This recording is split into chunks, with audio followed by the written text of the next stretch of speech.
Buenas tardes a todos. Una semana más, estamos encantados de compartir con todos ustedes un nuevo encuentro virtual de la serie Hablamos de Vela, organizada por el equipo de regatas Mercedes-Benz Sailing Team. Hoy tendremos con nosotros a dos grandes regatistas, a Aleix Gelabert y a Javi Plaza. Uno viene de Barcelona y el otro viene de Santander. El título del encuentro de hoy será la preparación de una regata, tanto offshore como inshore, incluso olímpicas, ya que estos dos protagonistas que tendremos hoy tienen mucho en común. Ambos compitieron en la clase olímpica 49er, actualmente comparten equipo en el Platoon, en la competidísima clase TP52, y además los dos cuentan con una dilatada experiencia en navegación oceánica.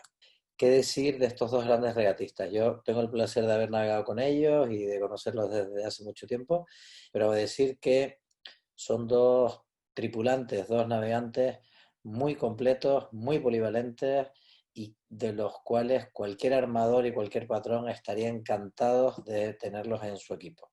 Para quienes no conozcan a Javi Plaza y a Aleix Gelabert, vamos a hacer un pequeño repaso de su dilatado currículum. Vamos a empezar por Javi Plaza. Javi Plaza tiene 2 vueltas al mundo, una con el Telefónica negro y también hizo alguna etapa en el Telefónica azul, y con el Brunel. Tiene 7 mundiales, destaca de ellos el de 49er, 2 de J80 y varios de TP52, 3 campeonatos del mundo, 12 campeonatos de España en diferentes clases, quedó cuarto en unas olimpiadas, que seguro que nos hablará, en 49er, ha hecho 2 campañas olímpicas y ha participado en las World Series de catamaranes de Copa América. Además, Javi Plaza es entrenador nacional y estuvo preparando tanto el equipo de Tamara y Berta Betanzos como diferentes equipos internacionales.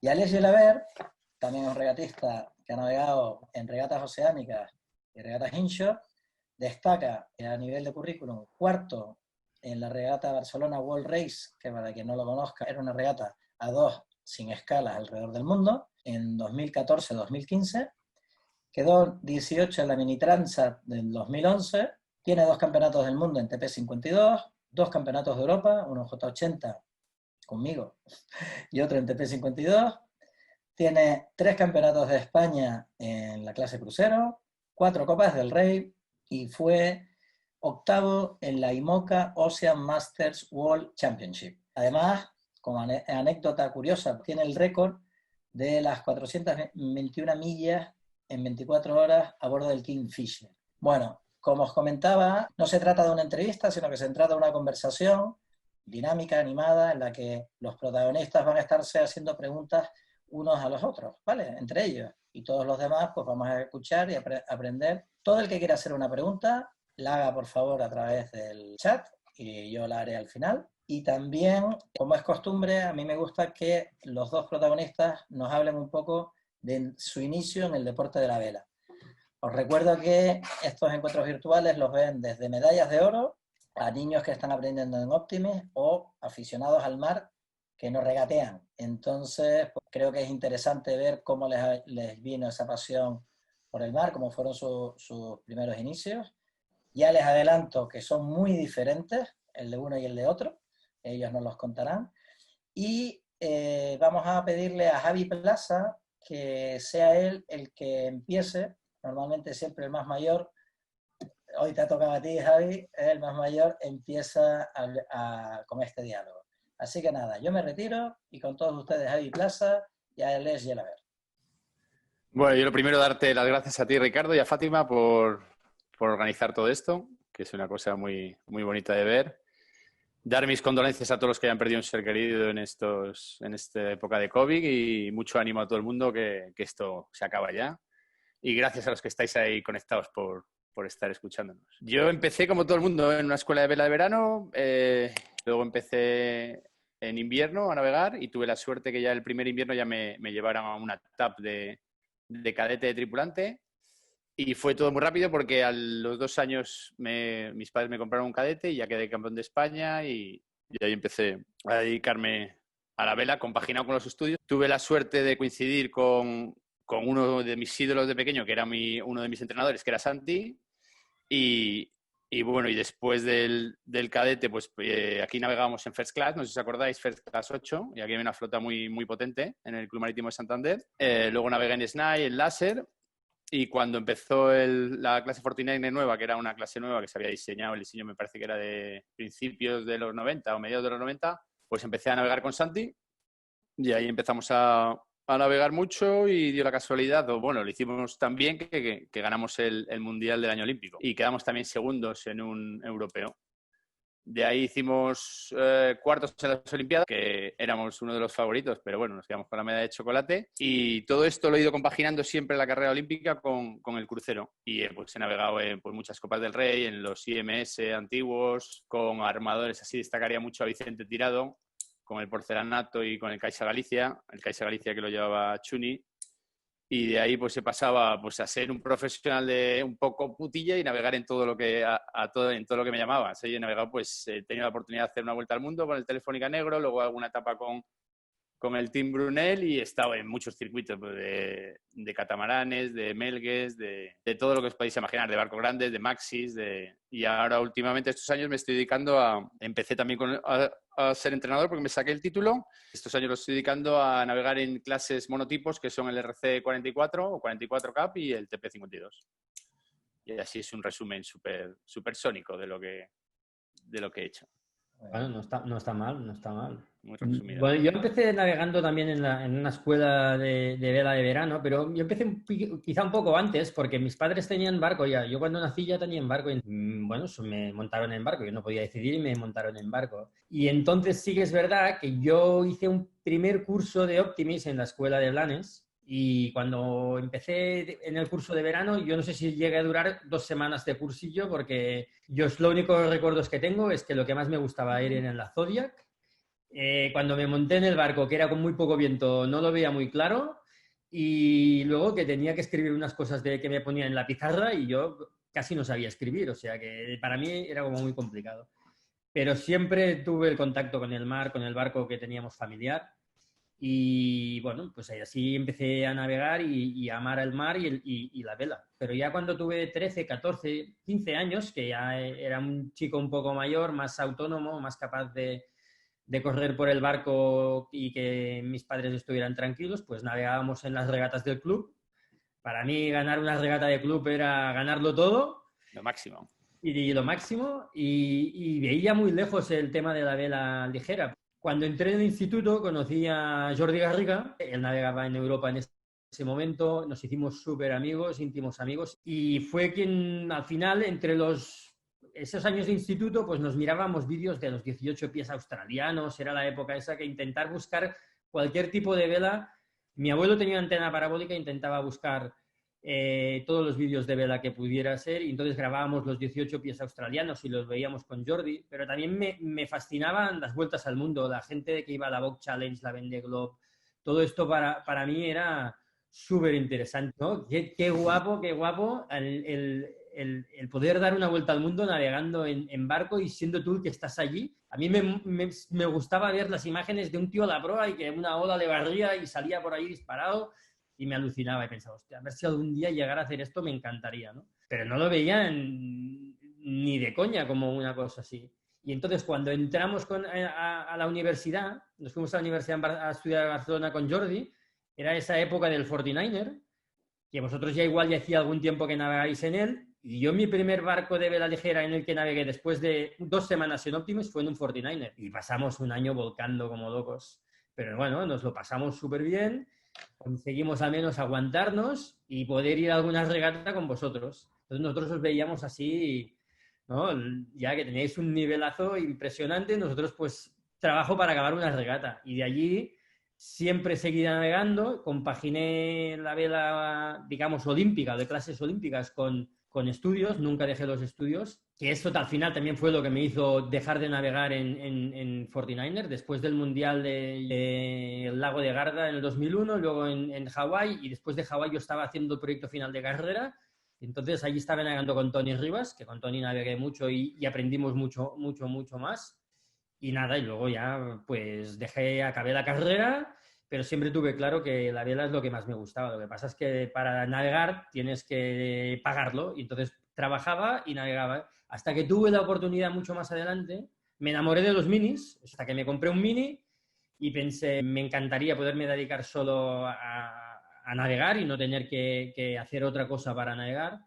Y el hacer la Mini Transat fue como un salto, un escalón, a tener la oportunidad más adelante de hacer la Barcelona World Race y a dedicarme a preparar equipos de regata, que es un poco también lo que venimos a hablar ahora, no solo a hacerla como regatista, sino a prepararlo, que también me apasiona, me gusta mucho. Y nada, pues después de la Barcelona World Race he estado en varios proyectos, estuve en del proyecto de Diego Costa para hacer la Vendée Globe, luego pues entré a trabajar también ya en el 2016-17, ¿no? Con el Platoon, hace ahora 4 años que estamos juntos y nos volvimos a reencontrar con Javi y bueno, tenemos muchas cosas, ¿no? Que hemos vivido juntos.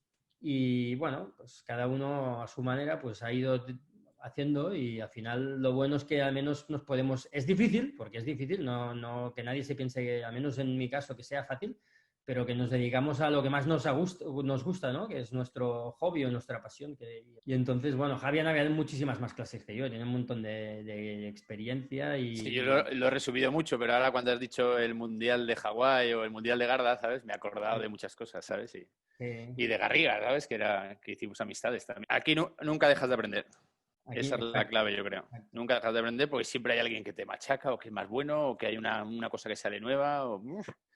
Es terrible, eso es lo bonito de este deporte. Y tú, Javi, empezaste, o sea, navegabas en vela olímpica, pero ¿cómo empezaste? Luego hiciste el salto a la vela offshore. O sea, yo, por ejemplo, tenía los vídeos que... Yo me acuerdo de esto perfectamente. Intentar grabar vídeos del canal francés, el Talasa francés y el no sé qué, para ver eso, porque a mí me flipaba y era una cosa que quería hacer. A mí la vela olímpica nunca me había traído tanto. Luego, después he navegado en el 49er y a mí me hubiese encantado poder hacer una olimpiada y me encantaría que luego me expliques pues qué se siente y cuáles fueron los mejores momentos. Yo lo he resumido mucho, pero yo me acuerdo de pequeño que tenía un póster en casa de Volvo de una salida de la Vuelta al Mundo y también pues todo esto del Fortuna y todo esto, tenía el libro y me vi pues todo lo que salía en televisión española y era algo como, eran como ídolos todos los que iban en esos barcos. A mí me coincidió ir en el Telefónica Negro porque había un proyecto español de Pedro Campos y Fernando Echevarri me llamó para ir en el Volvo y hicimos un gran equipo de españoles, de casi todos españoles, menos Roger Nilsson, que era el navegante, y un Under 30, my partner. Tuve la oportunidad, porque hay que tener oportunidades, porque en esto de la vela, lo dijo un día un regatista que ha hecho muchas vueltas al mundo, que lo dijo a Bob Becking, que le preguntaron qué hay que hacer para estar donde tú estás sentado. Y dijo el tío, pues saber navegar y conocer a las personas correctas, ¿sabes? Entonces, en esto de entrar en proyectos y demás, aunque sí es verdad que luego hay que demostrarlo, ¿sabes? Y en las regatas donde más puedes demostrar que si eres bueno o vales o no vales son las regatas offshore, porque ahí el mar, el dicho de siempre, el mar te pone a las personas en su sitio, ¿sabes? Y así es como me hice la vuelta al mundo. Y luego tuve la suerte de que estaba en una época que estaba navegando en los barcos voladores estos, en los CG-32, y bueno, tenía mi año, ya le tenía, mi calendario estaba hecho y estaba entrenando a unos brasileños en Palma. Y estaba en una Zodiac y me llegó un email del barco que estaban cruzando el Cabo de Hornos del Team Brunel y que si me venía a la siguiente etapa. Y pues dije que sí. Y así me hice la segunda etapa. Una etapa con el Brunel, otra vuelta al mundo. Sí, es que a veces tener los contactos correctos o estar en el sitio que toca cuando toca es mucho más importante que otras cosas, ¿no? Sí, pues a mí muchos amigos me preguntan que si tengo un agente. Y yo digo, agente no, conozco a la gente, pero agente no tengo en esto de la vela. Sí. Es muy difícil. Y luego, pues, todo el tema del crucero, aquí lo hemos mamado, bueno, yo lo he mamado mucho desde pequeño, ¿sabes? Santi era muy bueno en aquella época y, bueno, lo sigue siendo, pero él tenía contactos con armadores nacionales y fue el que me pegó el salto a navegar con Vicente Tirado. ¿Sabes? Y eso era un gran santo, porque ahí te empezaban a pagar y luego todos los años, yo he habido años que no sé si he navegado los 365 días del año, pero 300 mínimo, porque estábamos clases olímpicas que el 49er había que navegar todos los días, al principio era... Y las volcadas que tú has pegado, nos las hemos pegado todos, ¿sabes? Y yo me he pegado leñazos y ha habido lesiones y demás y no sé qué.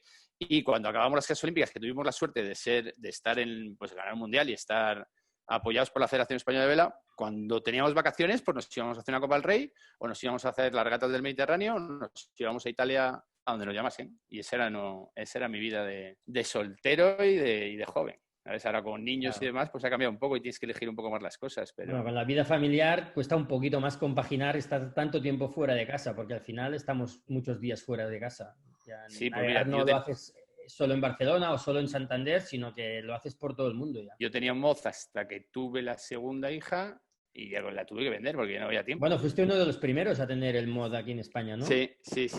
Mira, lo probé en una vuelta al mundo en Brasil, que llevaban unos mods para hacer ahí espectáculo y según llegué de la vuelta al mundo con lo que tenía ahorrado, pues me compré un mod y aprendí. Y de todo, con todas las regatas que has hecho, mira, te haré dos preguntas. La primera es ¿con cuál de ellas te quedarías? ¿Con qué recuerdo o por qué motivo te quedarías con alguna de las que has hecho? ¿Y cuál te hubiese gustado hacer que todavía no has hecho? Quedarme con alguna es muy difícil porque como ya me conoces un poco y como ahora que hemos coincidido en el Platón, es que yo me lo paso muy bien navegando, ¿sabes? Yo disfruto cuando estoy en el barco o cuando llego allí y veo a la gente del equipo, donde esté, tengo una felicidad que es que disfruto mucho. Y me quedaría pues con toda la campaña olímpica, con el Mundial de 49er y todo lo que hicimos con Santi. Luego navegué 2 años con Alberto Padrón, que también hicimos séptimos en un Mundial. Me quedaría mucho con la época del Caixa, que fue algo increíble, el equipo que formó Chuni Bermúdez, y la vuelta al mundo y yo creo que casi todo lo que hago no...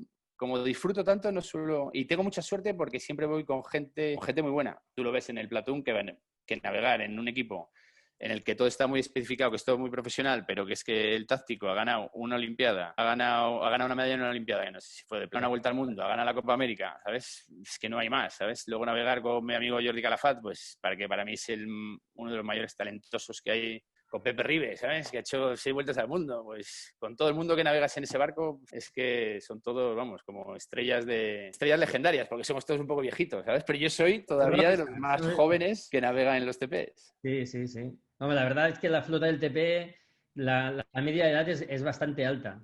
Pero bueno, son todo gente que tiene un currículum impresionante, que estar allí navegando ya es por algo. Y lo que me gustaría haber hecho o hacer, pues haber hecho una Copa América completa y haber hecho una vuelta al mundo también, otra vuelta al mundo, pero pues con Chuni Bermúdez de jefe total. Eso me queda ahí una espinita clavada. A mí igual, a mí me pasa igual. Yo cada vez que hay una regata de estas siempre pienso a ver si tengo la suerte y a ver si alguien cuenta conmigo, pero de estas o de la que sea, porque al final cualquier de estos proyectos para mí es súper estimulante y yo siempre aprendo muchas cosas. Si te crees que lo sabes todo, no sabes nada.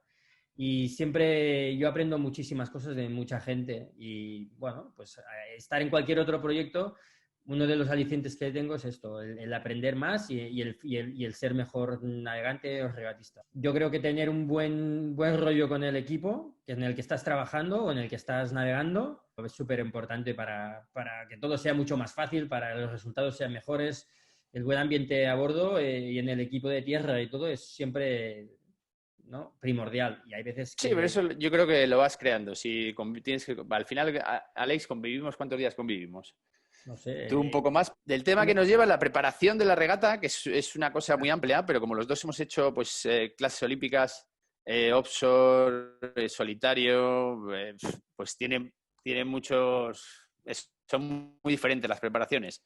Al final es un barco que tiene que navegar, que no se tiene que romper nada, que ahí va la preparación, que tienes que tener una meteorología, que tienes que tener una previsión de calendario, de todo y de tal, pero cada clase y cada regata tiene su preparación, ¿sabes? Yo creo que ahora, por ejemplo, vamos a ir a lo que estamos haciendo ahora, que es el TP, pues está todo muy profesionalizado.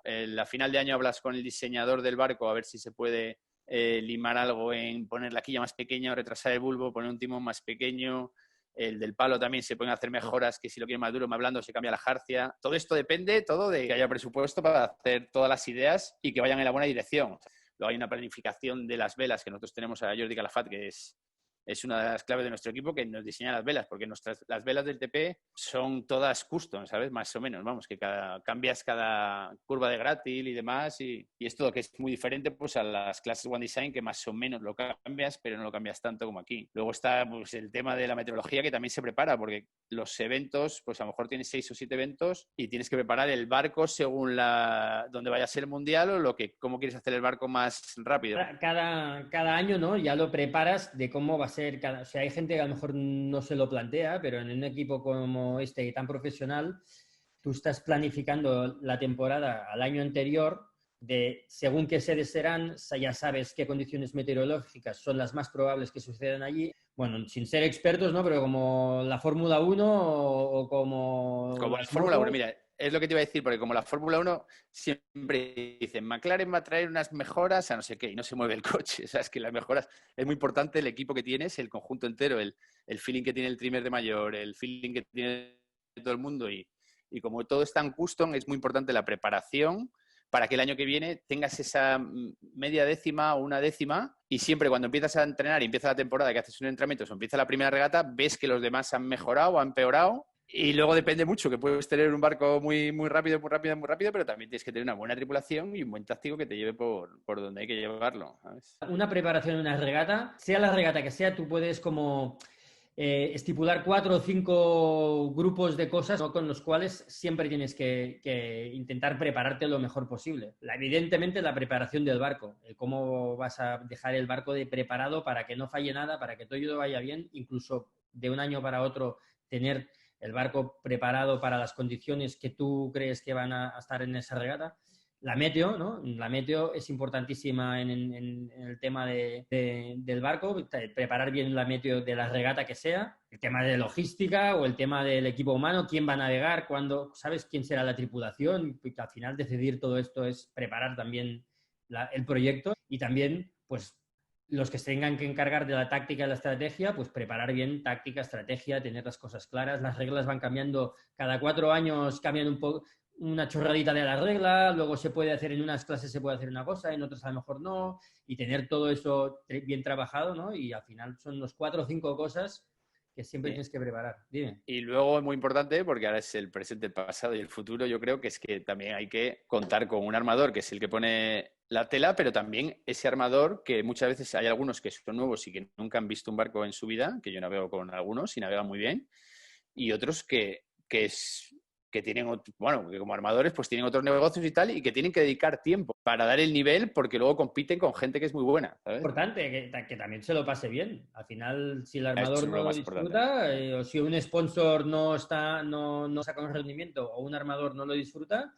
pues se acaba un proyecto, y pueden ser a veces por tonterías o por cosas malentendidos, y por tanto lo tienes que hacer. Perdón, Alex, nos hacen una pregunta aquí referente a la preparación de la meteo, sobre todo más dirigida a ti por tu experiencia en navegación en solitario y a dos, que cómo preparas tú la meteo, por ejemplo, la diferencia entre preparar la meteo para una regata mini, que no tiene posibilidad de comunicación, o una regata oceánica. Tú, que eres más experto y a lo mejor que Javi en cuestión de meteo, ¿cómo lo haces? ¿Qué partes miras? ¿Qué software utilizas? A ver, resumiendo mucho, para el tema de la meteo, para prepararlo para una regata, por ejemplo, en solitario, es muy importante saber con qué recursos cuentas. O sea, al final, por ejemplo, en un mini, la meteo es igual de importante que en el IMOCA, pero la clase no te permite tener contacto con el exterior, con lo cual la preparación meteo la tienes que hacer antes de la salida de la regata. La única meteorología que tú puedes consultar es la que sea pública a través de la radio VHF. Por ejemplo, yo recuerdo que cuando hice la Mini Transat o la BLU, me preparé bien lo que es el routage de la salida, los días antes de la salida, la semana antes, ya estás estudiando la meteo. Evidentemente, la meteo que tú te estudias es la que va a ser los días de tu salida, pero antes puedes trabajar la meteorología a distancia, o sea, sabiendo todos los casos más favorables, lo que es más probable que vaya pasando, pero la semana antes ya te centras en tu previsión meteorológica de tu salida.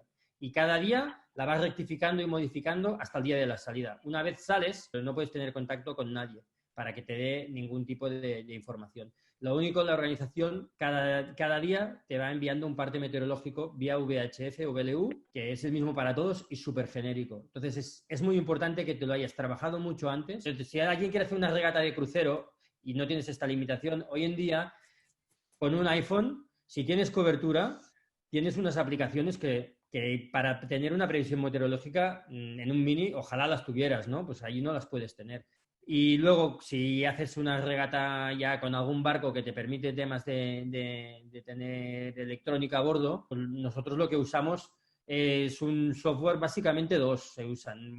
Los franceses usan más uno que se llama Adrena, que es el que yo más conozco, que es el que más he usado en la Barcelona Boat Race o en mis navegaciones con con barcos grandes. El Adrena es un software en el que tú ya puedes introducir los datos de viento real que tienes a través de la veleta del barco, el GPS, todo esto te sale ya en la pantalla, o sea, tú ya ves tu barco encima de una cartografía y en la que además le puedes introducir ficheros de modelos meteorológicos GRIP, con los cuales tienes una previsión y te permiten, si te lo has trabajado mucho, hacer un routage. O sea, tú necesitas tener unas polares del barco, que al final las polares lo que son las velocidades y los ángulos óptimos para cada clase de viento o cada intensidad del viento. Entonces, esto el ordenador te calcula un routage. Eso no quiere decir que el routage se va a cumplir al 100%. Aquí entra, si no sería muy fácil, todo el mundo haría lo mismo y ya está. Pero la previsión no siempre es lo que se cumple. Y aquí entra el olfato del navegante, la experiencia de cada uno, las vivencias vividas, otras veces de haber hecho esa misma regata, encontrarte en estas mismas situaciones que te pueden hacer decidir el seguir lo que te dice una computadora que no piensa nada más que lo que le dicen los números y lo que tú puedes analizar, ¿no? Y de todas formas, cada 4 horas, cada 6 horas, cuando hay una actualización del parte, bajártelo y comprobar, rechequear y estar todo el rato. Es muy importante la constancia, estar todo el rato, bajándote información nueva y cuestionándote todo lo que está pasando en real con lo que te ha dicho el modelo que iba a pasar, para saber si todo esto se está cumpliendo y si no se cumple, por qué no y cuál puede ser la consecuencia. ¿Qué modelos normalmente sueles mirar? Casi todos. Si puedo mirarlos, si tienes tiempo, varios, porque lo que haces es que te bajas varios modelos y entre ellos comparas. El modelo 1, por ejemplo, que puede ser el GFS, ¿no? El GFS es americano, es un modelo abierto a todo el mundo y además cada modelo de una área geográfica concreta, ¿vale? Cuanta más resolución el modelo tiene, pues normalmente es de zonas más pequeñas. El modelo americano es de todo el mundo, no es el más preciso, pero abarca todo el mundo. Luego hay un modelo europeo que también abarca todo el mundo, pero si lo quieres de todo el mundo es de pago. Hay varios modelos, entonces, si puedes mirar 2, 3, 4 modelos distintos, mejor, ¿vale? ¿Por qué? Porque si los 4 te dicen lo mismo, ¿vale? No es 100%, pero es altamente probable de que esto que te ha dicho los modelos vaya a pasar. Si los 4 son distintos, a lo mejor se cumple uno o ninguno, ¿vale? Y ya puedes dudar. Entonces, los modelos también son más fiables cuanto más cerca están del momento en el que nos encontramos, ¿vale? Entonces, cuanto más lejos del día en el que nos encontramos miramos la previsión, más difícil es que el modelo acierte. Y en cuanto a la preparación, antes habéis hablado los dos de la preparación, una parte importante es el equipo humano, ¿no? Tanto tener un buen equipo en tierra encargado de la puesta a punto del barco y ayudar a la logística, prensa, etcétera, etcétera, como los propios tripulantes. Entonces, hacían una pregunta ahora aquí, un invitado, que ¿cómo veis la importancia o cómo se trabaja tanto la preparación física y la preparación psíquica, teniendo en cuenta la diferencia para regatas offshore, de muchos días sin pisar tierra, o regatas de fin de semana, que igual son más, que también pueden ser muy intensas? No sé, ¿qué opinas, Javi? Sí, pues bueno, pues mira, yo cuando estábamos en mitad de la primera campaña olímpica empezamos con un psicólogo. Y hoy en día todos los equipos, bueno, tenistas y en todos los equipos hay de vela, por ejemplo, de clases olímpicas, tienen su preparador físico, tienen su nutricionista, tienen su psicólogo y es una parte muy importante del equipo. Prepararse, estar bien del coco es lo más importante, ¿sabes? Porque puede ser muy bueno, pero si te pones nervioso o se te va la olla o demás, pues la regata me parece a mí que ganarás una, pero no vas a ganar más, ¿sabes? Y a nuestro nivel de TP, pues no tenemos psicólogo, porque la verdad es que creo que estamos todos un poco locos, ¿eh? Y se puede escribir un libro con cada personaje que vamos en el barco y te lo puede decir Alex, ¿sabes? Porque coges a cada personaje y el currículum que tiene, ¿sabes? Pues estabais hablando ahora de la meteorología. Pues el que lleva la meteorología nuestra, bueno, pues a nosotros nos da Capi, no sé si le conocéis, Capi nos da la meteorología exterior, pero llevamos un navegante que es el que lo interpreta, ¿verdad? Pero este navegante a lo mejor no sé cuántas vueltas al mundo habrá hecho, pues habrá hecho 7 vueltas al mundo. Lo más importante cuando haces una regata de todo tipo y sobre todo es el respeto sobre todo por los rangos que hay en el barco, ¿sabes? Donde, como se dice, donde hay patrón no manda marinero, eso está claro, ¿sabes? Y sobre todo el respeto, ¿sabes? Y estar tranquilo en las situaciones difíciles, eso es Sí, nosotros también en su momento, cuando hicimos la Barcelona World Race, la verdad es que, por ejemplo, yo en la mini no tuve ningún psicólogo. Luego, si queréis, os cuento la anécdota de las alucinaciones y todo eso, pero en la mini no tuve ningún psicólogo aparte de mí mismo, o sea que seguramente, no sé Así te quedaste. cómo fue. Pero en la Barcelona World Race no tuvimos directamente siempre lo tuvimos a disposición, pero nunca utilizamos como a lo mejor ahora si lo volviera a hacer lo utilizaría. No porque después de haber hecho la regata te dijera, hostia, lo he notado en algún momento tal, ¿no? Pero sí que vista la experiencia que ya ha ido pasando a lo largo de los años, creo que ayuda y no perjudica. Lo que pasa es que en el momento en el que lo preparamos, en su momento en la Barcelona World Race, teníamos un equipo modesto, con un presupuesto bajo, con muchísima ilusión, y las horas del día solo tienen 24 horas. Y ya dormíamos poco y así no nos daba para más. O sea, nosotros a las 6 de la mañana levantar, a las 6:30 del gimnasio, a las 9 ya estabas en el equipo, pero nosotros también nos hacíamos gran parte de la preparación del barco, la hicimos Didac y yo como regatistas. Cuando ya tienes una formación, una experiencia y un equipo mayor con mayor presupuesto, de esto ni se te ocurre ponerte a desmontar un winche para mirar que todo esté bien engrasado y que funcione bien. Ya tendrás a alguien que lo hará y confías perfectamente, como tiene que ser, en quien lo haga. Solo pretendíamos acabar la regata lo mejor posible y fue muy bien, estamos muy contentos, pero acabar. Entonces, sí que para nosotros, como lo importante era acabar, era súper importante también conocer bien el barco. Y entonces, pues dejamos igual la parte psicológica un poco. La física sí que la trabajamos mucho, porque además lo pienso que físicamente, si estás fuerte, si te flojean las fuerzas, a veces una cosa que no es tan complicada, que no es tan dura, te lo parece. Pero ahora te le daría un pelín más de importancia e intentaría buscar un tiempo para hablar con alguien que nos pudiera dar una mano y echar una mano en eso. Que me imagino yo que sea mucho más fácil. Yo creo que en las clases olímpicas pues comparten, si es una clase de 2, comparten el psicólogo, ¿sabes? Tú tienes sesiones con tu patrón o con tu tripulante y ahí es donde creo que le sacas un rendimiento. En un barco que vamos 12 animalitos es complicado que todos vayamos al psicólogo por el tiempo y porque a veces tomarte una Coca-Cola en la barra o una cerveza también ayuda bastante más que... Claro, Sí, pero que todo. entiendo que en la Volvo, aunque no fuerais al psicólogo, te tienes que preparar, mentalizarte de que vas a estar, no sé, una etapa de 20 días, 15 días, trabajando a tope, al límite de las fuerzas, ¿no? Sí, No creo que cualquiera esté preparado, que cierto mira, modo... nosotros tuvimos la suerte de, bueno, no sé si fue buena o tal, pero estuvimos casi 2 años en Alicante preparándola. Y el grupo humano, lo que no puedes es en una Volvo, hay también una selección natural, que el mar pone a la gente en su sitio, haces unos entrenamientos y si ves que alguien se sale un poco de la tónica de la disciplina de un barco o no da el rendimiento o demás, pues sabes que le van a bajar del barco, ¿sabes? Y luego llegas al tal conocimiento de la gente con los que vas y son tan compañeros, ¿sabes? Que cuando tienes un momento malo o tal, pues tienes el otro arrima el hombro y te ayuda, ¿sabes? Ahí no hay... Vamos, yo he tenido esa experiencia, ¿sabes? De que, pues imagínate dar una vuelta al mundo con David y con Jaime Arbones y pues con gente que está muy curtida en lo que es la vela y que son gente que vale para todo, ¿sabes? Que te puede llevar un barco, que te puede arreglar un winche, que se pone a soldar en medio del barco, ¿sabes? Y gente que son dura, que viene de hacer muchas millas.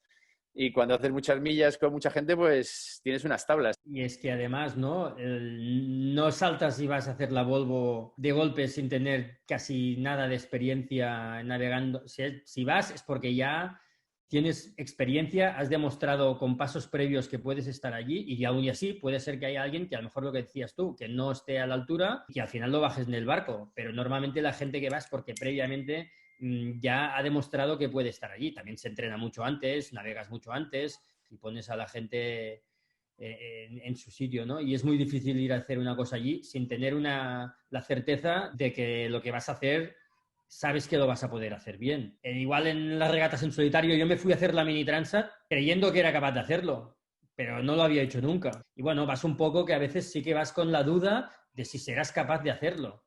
Pero poco a poco, tampoco puedes coger y hacer la Mini Transat. Mira, mañana voy y la hago, me apunto y la hago. No, para hacerla tienes 2 años para calificarte. Y allí, poco a poco, la clase ya tiene un método que, quieras o no, la gente que se cree que puede hacerlo, si no va pasando todas esas pequeñas etapas, al final lo deja por el camino. ¿Sabes? Tienes que empezar con una regata solo de 100 millas, luego puedes ir a 2 hasta 300, luego 500, luego la Calif solo. Hay mucha gente, por ejemplo, que después de la Calif es una cosa obligatoria, 1000 millas en solitario en un circuito concreto cuando tú quieras. Mucha gente navega eso y o no lo acaba o cuando lo acaba se vende el barco. O ya no quiere hacer la mini Transat y sigue navegando en minis regatas cortas. Pero eso de navegar 10 días solo y donde nadie te puede ayudar y ya te pone en su sitio. Entonces nadie se va a cruzar el Atlántico casi habiéndose comprado el barco en un barco pequeño de 6,5 metros y Entonces, tienes que prepararte el barco tú, pero el presupuesto es ajustado, entonces tú haces todo tú, te organizas todo tú y aprendes mucho. Entonces, ¿estáis de acuerdo los dos que como 5 grandes pilares de la preparación de cualquier tipo de regata serían la parte de meteo, la parte logística, de movimiento de barco, alimentación, el tema de hardware o puesta a punto de barco, velas, diseño, optimización técnica, ¿no? La preparación del equipo humano, ya sea preparación física, a lo mejor más intensa según qué tipo de regata, y la psíquica, y luego la parte que comentaba Alex de estrategia, táctica, reglamento, etcétera, ¿no? Eso igual serían las 5 grandes pilares para tener en cuenta para preparar bien cualquier tipo de regata y de campaña o de temporada. Contando con presupuesto.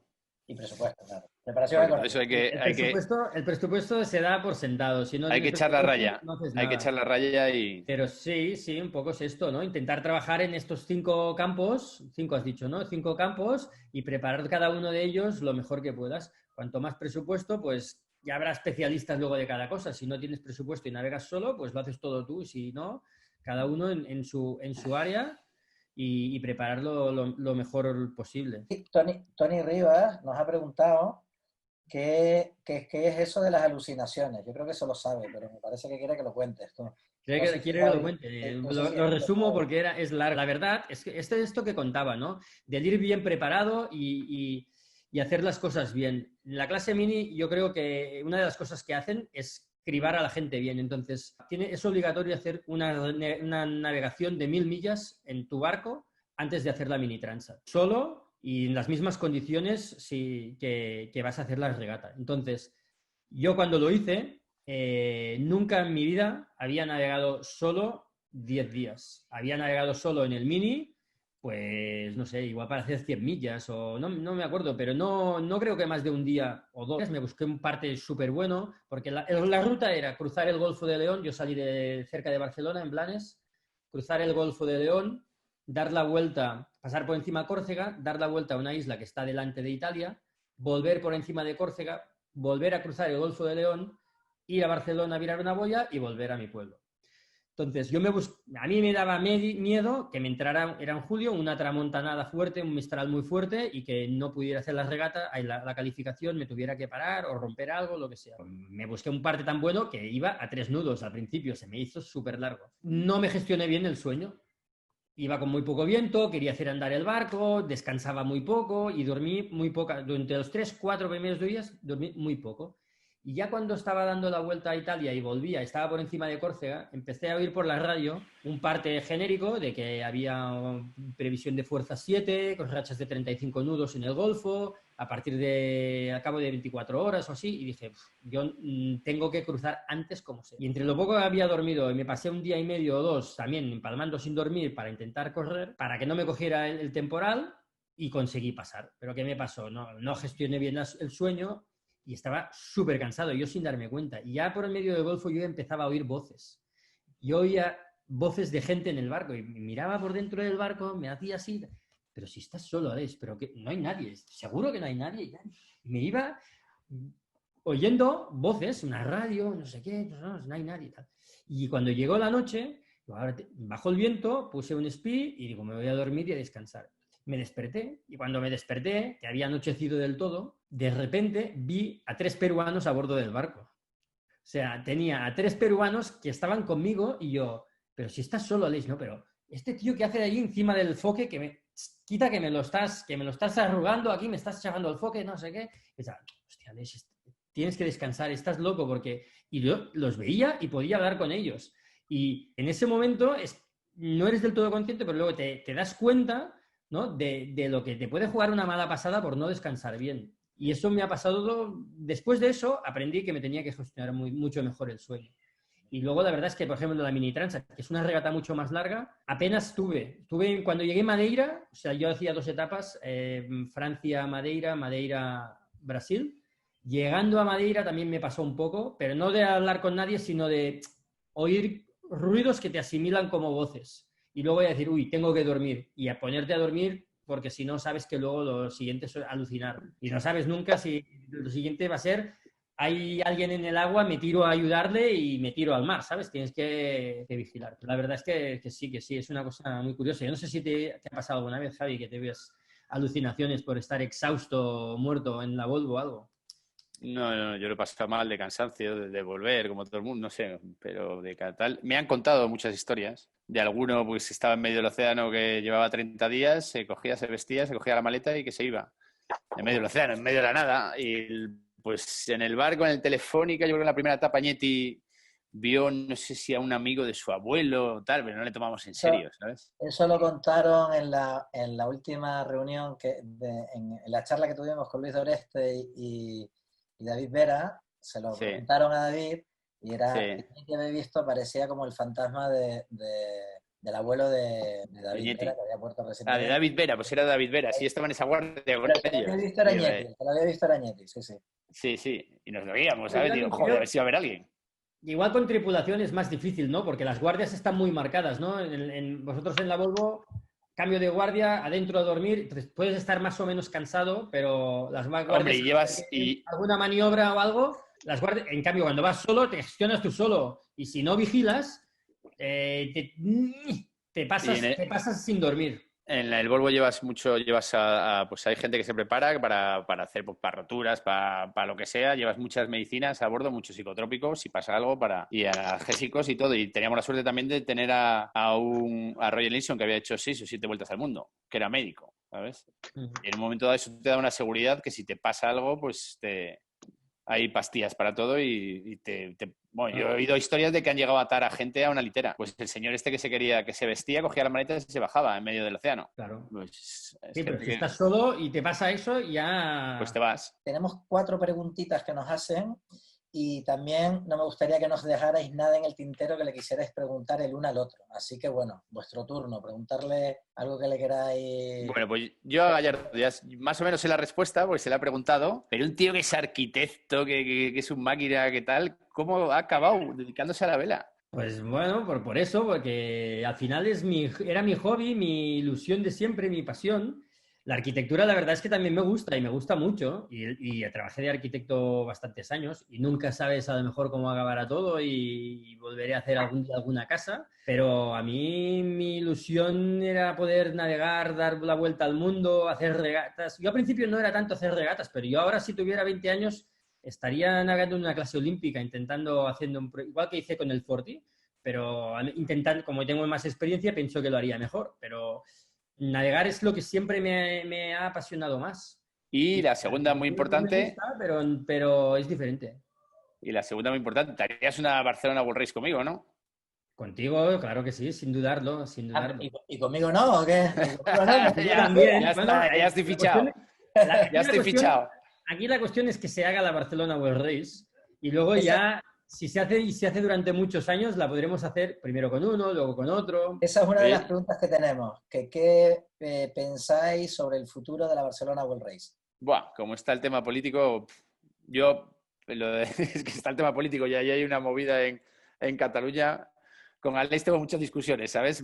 Siempre por el respeto y con mucha broma, pero es que no se sabe. Como estamos dirigidos en este país, es muy difícil saber lo que puede pasar o que no. Claro, ahora es un poco complicado. Además, viendo ahora todo el tema del COVID, a ver cómo los sponsors, la regata ya está. La regata, a ver, en principio tienes, que yo sepa, exenciones fiscales aprobadas para una próxima edición que podría ser en el 2022. Lo que pasa es que se tiene que organizar, se tiene que querer por parte de las administraciones. La fundación que yo creo que por su parte quieren intentar hacer la regata, pero aquí también entra luego instituciones. La IMOCA tienen cosas que... Las regatas se hacen en la clase IMOCA, entonces la IMOCA también tiene que estar de acuerdo, que me parece que lo está. Pero bueno, se tienen que alinear los astros. Bueno. A mí me encantaría que se hiciera la Barcelona World Race, que se hicieran muchísimas más regatas aquí en España, de de cualquier clase, para que las disfrutáramos nosotros, pero para que les hiciéramos llegar al público. Es una cosa que veo complicada la versión a Bordeaux, pero que la verdad es que bueno, estaría muy bien que se pudiera... Que si hace falta aprendo a hablar catalán rápidamente, ¿eh? No, pero tranquilo, que no hace falta para hacerla. Ah, bueno, no sé. Oye, otra pregunta de la Barcelona World Race, que nos la hace Jaume Soler. Que cuentes, Aleix, el Tour, si fue una decisión táctica o no, cuando en la Barcelona World Race tuviste fiebre, estuviste varios días fuera de combate y no quisisteis comunicar nada para no dar pista a los contrincantes, y que ahí comenta que igual Didac sí que fue ya un primer entreno bueno para Didac para la Vendée en solitario. Bueno, sí, la verdad es que no dijimos nunca nada a nadie. A lo mejor lo dijimos a toro pasado, pero sí que es verdad que cuando estábamos en el Pacífico, que además llevábamos una buena racha, que fue cuando hicimos las 421 millas estas que has contado antes, que hicimos el récord en 24 horas del barco y además lo superamos de mucho de lo que había sido antes. Para nosotros 420 y pico millas en ese barco, que tiene 20 años ahora, fue, bueno, íbamos despendolados, pero estábamos súper... Allí teníamos ya habíamos cogido ya la experiencia de haber cruzado el Índico y el Atlántico, y era como un plan, ahora ya sabemos cómo llevar el barco con este viento, y lo llevábamos muy bien. Y ahí por mala suerte me dio un golpe en el codo y se me hinchó así, se me infectó, y tuve un día que estuve cao, que estaba casi a 40 de fiebre, y que bueno, a través de la teleasistencia me dieron un antibiótico y unas cosas que me tenía que tomar. Y allí la verdad es que Didac, que esas 24 horas llevó el barco él solo, y además era en un momento en el que estábamos yendo muy bien y estábamos atrapando el We Are Water, al cual veíamos muy lejos, pero teníamos en ese momento como todo de cara, de en plan, va, que si aguantamos igual, porque claro, tú cuando haces una regata te bajas tu meteo, pero bajas la de los contrincantes. Entonces tú haces tu propio rutas y haces el de los contrincantes. Y vas viendo, pues si tienes opciones contra ellos o no, ¿no? Entonces allí pues nos veíamos fuertes, y dentro de la humildad pues estábamos intentando apretar, y allí, bueno, Didac hizo su primer test en 24 horas solo en un IMOCA. Yo estuve 24 horas tumbado en una camilla, me sale, no es una camilla, en la litera, perdón, en la litera. Y nada, y luego ya a cabo de 24 horas ya me levanté, podía más o menos hacer mis guardias, y si había alguna cosa de un esfuerzo muy grande, intentar no hacerla con ese brazo, pero incluso poco a poco en el coffee ya poco a poco me fui recuperando mil cosas. Luego nos preguntan, 3 personas nos han hecho la misma pregunta, curioso, yo también tenía ganas de preguntárosla, pero ¿qué pensáis de la nueva clase olímpica offshore para los Juegos Olímpicos de París 24? Que la conteste Javi, que sé que tiene una opinión muy buena. Yo soy un poco radical en todo esto, yo no creo en todo esto. Nos están quitando a los hombres de muchas cosas de navegar por este tema de la igualdad, ¿sabes? Yo creo que hace bien que las mujeres naveguen y que todo el mundo navegue, niños, lo que sea, pero tampoco las hace muy bien a ellas, ¿sabes? Que sea todo mixto y demás, ¿sabes? Es muy complicado gestionar una cosa con una mujer en el deporte, yo creo, es mi opinión, ¿sabes? Y todo esto es por la igualdad de números, pero van a quitar clases olímpicas para los hombres, ¿sabes? Para mí también lo de llevar obligatorio una mujer en un barco, en un Volvo, yo no lo comparto, ¿sabes? Ni llevar a los under 30, pues llevar a 1, a 2, pero ahora te obligan a llevar a 4, ¿sabes?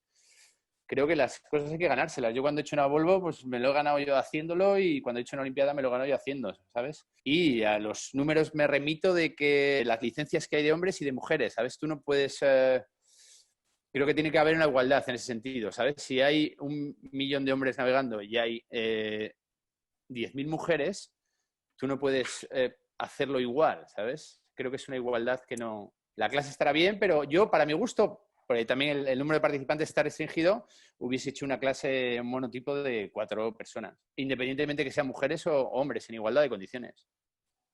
¿Tú, Aleix? Hombre, yo no soy tan radical como Javi. Yo sí que estoy de acuerdo en el concepto de que el que tendría que ir el que está mejor preparado, sea hombre, sea mujer, tendría que pasar con cualquier cosa de cualquier tema, de cualquier cosa. Lo que pasa es que sí que es verdad que es difícil. Y en el tema de la vela, pues durante años en la Volvo ya se lleva haciendo de intentar obligar llevar a una mujer a bordo. ahora también, y bueno, es una forma de introducirlas. La verdad es que este mundo, pero no solo para las mujeres, es un mundo muy difícil para quien no tiene contactos y no estás con la persona. Yo siempre he querido hacer una Volvo, a mí casi nunca, o nunca me ha llamado nadie para hacer una Volvo. Y a lo mejor no es porque no tenga los conocimientos o sea válido, es porque no he tenido la oportunidad de demostrárselo a quien se lo tenía que demostrar. Y a las mujeres, como llevan un retraso respecto a nosotros en el tema de navegar en según qué clases, pues les cuesta más. Entonces, se obliga a todo esto. Me gustaría que todo esto saliera de forma natural y que la gente viera a un hombre o una mujer por sus cualidades, independientemente de las que sean. Dicho esto, a mí la clase, como clase, me parece una clase interesante. Por ponerla en los juegos y que puede dar un cierto juego mediático y que puede estar bien. El tiempo lo dirá, pero yo creo que puede estar bien. Yo creo que a las Olimpiadas tienen que ir los mejores. Y si es... Yo cuando he navegado de pequeño no había diferencia entre hombres y mujeres, ni, ¿sabes? En Optimist, de hecho, las niñas te ganan, ¿sabes? Casi siempre. Pero yo lo haría por número de participantes. Yo no puede ser que haya lo vuelvo a decir, el ejemplo, ¿sabes? Y que hay que ganar, pues yo creo que dos chicas, Natalia y otra chica, pues pueden ser tan buenas como Alex y yo. Y nos pueden ganar y todo. Yo creo que hay que ganarlo y que no sea una obligación. Dos, a mí me gustaría que fuese un barco de 4, de 5, ¿sabes? Y ahí sí que introducirías pues todo el mundo de la vela, ¿sabes? Y sería una gran clase mundial de... Hombre, yo lo que iba a decir es que en la vela oceánica sí que es verdad que, y en barcos más o menos grandes o así, a veces nos creemos que la preparación física es muy importante y entre un hombre y una mujer a lo mejor físicamente hay diferencias, pero el mar te pone en su sitio y al final no todo es ser muy fuerte, sino el coco influye mucho, ya no solo para no volverte loco, sino para tomar una decisión correcta y etcétera, etcétera. Entonces, aquí al final no importa el sexo, sino importa que seas bueno y tomes tus decisiones correctas, ¿no? En cuanto a vela olímpica, una pregunta para Javi. Bueno, resumidamente, nos han mandado una foto y resúmenos qué recuerdo tienes de esta imagen. Pues mira, ahí está Jane, que fue nuestro entrenador. Ahí está Santi, que estamos todos muy jóvenes. Y abajo pues está casi todo el equipo olímpico. Y de aquí pues hay medallas, hay de todo. Está Luis, Pepote, Capi... Nada, pues una felicidad. Es la apertura de los Juegos. Y ahí hicimos grandes amigos y nos lo pasamos bastante bien. Mira Natalia, que corto lleva el pelo. Está Sier también, el de tabla, que está ahí escondido. Nada, la Olimpiada es algo que es inimaginable. De los 3 años de preparación o los 4 años antes y luego poder representar a tu país y tener opciones, ya solo ir ya es la leche, pero tener opciones de sacar medalla. Yo me quedé con la de chocolate y ya sacar medalla, pues yo creo que es una de las cosas máximas de nuestro deporte, de la vela.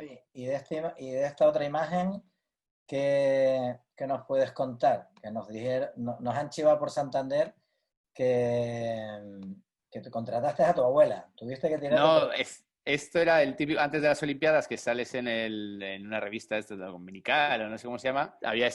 Fortuna volvió a sponsorizar un poco a la vela y el fotógrafo nos dijo, vamos a hacer algo gracioso. Y cogimos el coche, nos fuimos desde el car por en medio de la carretera con el palo puesto, tuvimos que descolgar un poco el style para pasar algún cable que otro de electricidad. Y dio la casualidad de que estaba mi abuela tomando el aperitivo ahí y nos hicimos ahí una foto porque a nosotros nos patrocinaba Talgo. Trenes Talgo, y quedó muy graciosa. Y ahí estaba, la recuerdo. Es tu abuela, ¿no? Sí, que estaba tomando ahí su martini al mediodía. Muy bien. Está de protagonista. Tenemos otra foto graciosa. Ahora. ¡Míralo, míralo! Sí. La verdad es que aquí se me parece mucho Paul Gallard. Sí, la verdad es que sí, tú eres más guapo. Sí, segurísimo. Bueno. Sí, la verdad es que alguna vez ya me lo habían dicho, pero aquí en el Platón ya se me ha quedado el mote total, gracias a ti. Ya todo el mundo ya me llama Paul en el barco. Muy bien. Paul o Gallardo. Gallardo. Bueno, chicos, estamos ya prácticamente terminando, casi ya superado la hora desde que hemos empezado el directo. Nada más, creo que si tenéis algo que decir, ahora es el momento. Última pregunta para cada uno de vosotros, venga. Última pregunta. Hombre, yo a lo mejor preguntar de Javi, que no vean tantas clases, si tiene alguna preferencia o de navegar en monotipo o en barcos de box rule, o si cree que la preparación es parecida o no. Ya, yo prefiero siempre monotipo. Monotipo, con sus pequeñas diferencias, que puedas tener unas velas o diferentes o tal, pero que sea todo muy, muy restringido y que vayas a tiempo real. Eso, yo eso lo he mamado desde pequeño y es lo que... Mismo barco, que puedas tener pues tus pequeños detalles, ¿sabes? Pero he hecho muchas Copas del Rey y Campeonatos de Europa como de esto de IMS y demás, pues bien, pero entrar en una regata y que no sepas cómo has quedado o que tu barco sea una patata, pero que defienda muy bien el tiempo, pues no. También me Lo gusta navegar en importante estos es que barcos, pero... quien entra gana y se acabó. Exactamente, Quien entra exactamente. primero gana y se Y acabó. ahí entra la preparación, la igualdad y todo, y que tengas tus pequeños truquitos para tu role, hacer la buena salida, el role y lo que es una regata y que tengas tus pequeños truquitos de que el barco esté más preparado, ¿sabes? Pero que Pero sea Javi, en niño. ese sentido, el TP52 entra en tiempo real, no hay rating, pero no todos los barcos son iguales. Son Entonces, ¿qué iguales. preferiría? ¿Monotipo como J80, J70, Mailguest que tú has navegado mucho, o un box rule un poco más restrictivo que el TP52? ¿Verdad? El TP52 yo lo compararía con la Fórmula 1, ¿sabes? Al final al final, ahora mismo solo hay dos diseñadores que están muy igualados y hay barcos que son buenos con unas condiciones y otros y está todo muy, muy, muy apurado. Es como la Fórmula 1 y el más listo, el que más trabaja en invierno, el que mejor, tenga el mejor diseñador como la Fórmula 1, al final Fernando Alonso si no gana es por su habilidad y por el coche, pero es comparable con eso. Pero me quedaba con los dos, más o menos. Ahí interviene la preparación, ¿no? La diferencia de cuando no se navega, estar preparando el barco, la puesta a punto Sí, sí. para preparar la temporada, ¿no? Pero prefiero una regata de 40 barcos que una de 12, eso está claro. Claro. O de más. Bueno, pues muy bien. Chicos, primero, muchísimas gracias a Javi Plaza de Santander y a Les Gelaber por haberos animado a participar en estos encuentros virtuales del Mercedes-Benz Sailing Team. Ha sido un placer teneros y creo que vuestra experiencia y las anécdotas que habéis contado han sido muy enriquecedoras. Muchas gracias a todos los que nos habéis estado siguiendo en el directo y también en redes sociales, que hemos estado en YouTube en directo, en Facebook y en Instagram. Muchas gracias a todos. Os informamos que tendremos la semana que viene otro encuentro ya os adelanto que será muy divertido, con dos grandes de nuestro deporte, olímpicos también, que serán Carlos Santacreu de Tenerife y Pepote Ballester de Mallorca. Y el tema va a ser el buen humor a bordo. Así que creo que merecerá la pena y todos los que no lo conozcan, por favor no se lo pierdan, que merecerá la pena. Nada más, yo os dejo que os despidáis de todos y nuevamente os doy las gracias. Nada, pues para mí también ha sido un placer participar en la charla. Espero que a los oyentes les haya parecido interesante y nada, yo con Javi, la verdad es que en el barco siempre nos reímos mucho, nos lo pasamos muy bien y ha sido un placer volver a hablar con él y a ver si nos vemos pronto. El COVID nos deja al final hacer la última regata de la temporada con el TP y nos vemos pronto.